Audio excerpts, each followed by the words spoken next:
et l'opposé, c'est la perte.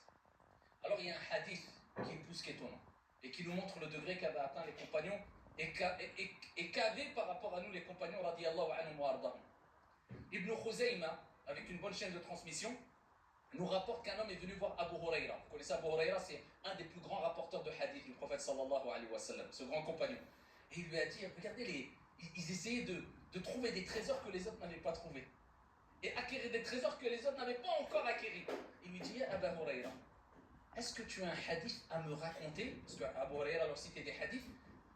Ici que le prophète sallallahu alayhi wa sallam t'a dit, dont tu as entendu du prophète alayhi salatu wa sallam, que tu as compris et que tu as appris. Regardez déjà la question. Eux, ils ne se limitaient pas à j'ai entendu, je connais. Eux, c'était l'action qui les intéresse, la compréhension qui les intéresse. Que tu as entendu, que tu as compris et que tu as appris. Il dit, je vais te dire, le prophète sallallahu alayhi wa sallam m'a dit, Fasaqata Abu Huraira. Abu Huraira, il est tombé, évanoui. Il a repris ses esprits, il s'est levé. Il dit, je vais te raconter. Le prophète sallallahu alayhi wa sallam m'a dit, il est tombé une deuxième fois, radiyallahu anhu warda.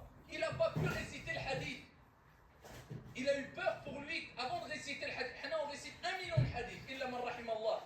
Wa abda'u bi nafsi. Et quelquefois ça nous fait ni chaud ni froid. Une deuxième fois, il veut commencer à réciter le hadith. Il n'a pas pu réciter tellement que le hadith était fort. Il avait peur pour lui, Abu Huraira. Il tombe. Vous imaginez c'est quoi? Il s'évanouit. Il tombe, il s'évanouit. Il faut vraiment que le choc soit une troisième fois. Il commence. Il voulait raconter le hadith du prophète. Il tombe une troisième fois. 3 fois Abu Huraira est tombé. Et quand il se relève, c'est peut-être que dans ce hadith qu'on a entendu ça. Et ce hadith, il touche quoi? Il concerne quoi? L'intention sincère. Al-ikhlasu lillahi azza wa jal. Allah jalla wa ala dit وَمَا أُمِرُوا إِلَّا لِيَعْبُدُوا اللَّهَ مُخْلِصِينَ لَهُ الدِّينَ حُنَفَاءَ. Cependant, il ne leur a été commandé que d'adorer un Dieu unique en lui vouant un culte exclusif. J'adore Dieu avec sincérité, avec une intention sincère. Je ne le fais que pour Dieu. Je prie que pour Dieu. Je jeûne que pour Dieu, pas pour que les gens me font des éloges ou je ne sais quoi.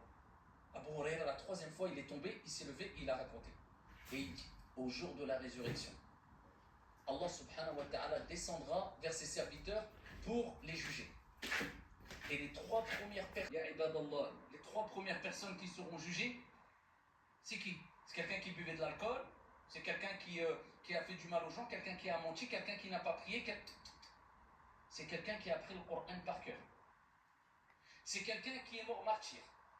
Et c'est quelqu'un qui avait beaucoup d'argent et il est donné de manière apparente fi sabilillah. Comment cela? Vous comprenez pourquoi Abu Huraira il est tombé par terre? Tu te dis, si c'est les 3 premières personnes qui vont être jugées alors qu'ils faisaient ces grandes actions, où on en est nous? Qui peut-être, on ne parle même pas de sincérité, juste les actions, on a du mal à les faire. Le prophète alayhi salatu wa sallam a dit à Abu Huraira, au jour de la résurrection, Allah les jugera et dira, oh un tel, ya fulan, ta'ala, viens.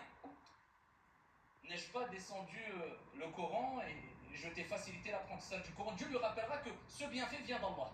Il dira, na'am ya Allah, hafiztu le Coran, j'ai appris le Coran. Qu'est-ce que tu as fait du Coran? Allah azza wa jalla lui demandera, qu'est-ce que tu as fait du Coran? Et Allah subhanahu wa ta'ala, bien sûr, il sera. Mais pour nous montrer, al-mashhad, la scène, il dira, ya Allah, je le récitais de nuit comme de jour et pour te plaire, te satisfaire, kadhabt. Allah lui dira, t'as menti.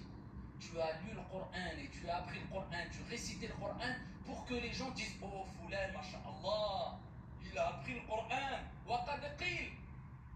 Et Allah dira, et il a été dit ça. Donc ça, tu as eu ta récompense. Tu voulais que les gens ils fassent le math, les éloges. Ça, il a été dit. Khudouhu, prenez-le et mettez-le en enfer. Un autre martyr, comment tu es mort, martyr, ya Allah, etc. Pourquoi tu as fait ça? Pour te plaire, pour Kadab, tu as fait ça pour que les gens disent c'est un courageux. Et il a été dit, prenez-le, mettez-le en enfer. Le troisième, qu'est-ce que tu as fait? J'ai descendu, je t'ai donné la subsistance, je t'ai donné de l'argent, des biens. Qu'est-ce que tu as fait? Ya Allah, j'ai donné fils sabilillah 2 jours comme je donnais aux pauvres, aux masakin. Kadab, tu as menti. Tu as fait cela pour que les gens disent, oh, Foulan, il est généreux, Karim.